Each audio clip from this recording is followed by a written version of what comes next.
बातमी लाजीरवाणी आहे, धुळ्यातून आहे। प्राथमिक आरोग्य केंद्राबाहेरच महिलेवर प्रसूतीची वेळ आली। आरोग्य केंद्रात कुठलेच कर्मचारी नसल्याने रस्त्यावरच तिची प्रसूती झाली आहे। शिरपूरच्या वाडी आरोग्य केंद्रातील हा बोंगळ कारभार चव्हाट्यावर आलाय। आरोग्य केंद्रात आवाज देऊनही कोणी बाहेर आलं नाही, त्यामुळे महिलेवर उपचाराविनाच माघारी जाण्याची नामुष्की उडावली। त्यामुळे प्रसूती देखील रस्त्यावरच झाली।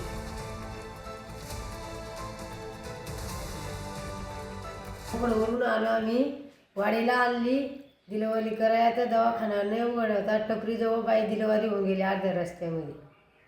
ते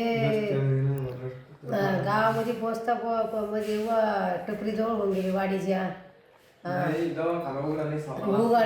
उघडला नाही सापला, 2 जण गेले आमची माणसं, पायाला नाही सापडला। मग आम्ही फिरून आली चहाजवळ, आम्ही होटलीवाल्याजवळ गेलो, चहावाल्याच्या त्यांच्याजवळ नंबर घेतला, तेव्हा आम्ही त्याला बोलवलं, तेव्हा दवाखान्याच्या माणसाने उघडला।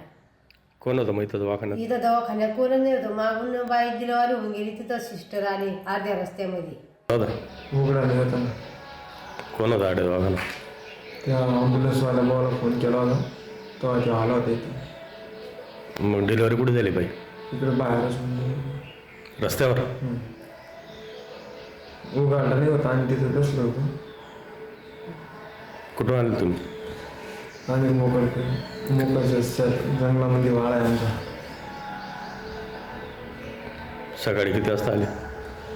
5-6 वाजता। इथं दवाखान्यात आल्यावर आवाज नाही दिला कोणाला? आवाज दिला होता, इथं काय उघडलं नाही। आणि त्याच्यानंतर फोन केला मी त्या ॲम्ब्युलन्सवाल्याला, तेव्हा त्यांनी बोलावून आणलं त्यांना। व्यवस्थित डिलिव्हरी झाली? हो। काय नाव तुझं? चुडामण।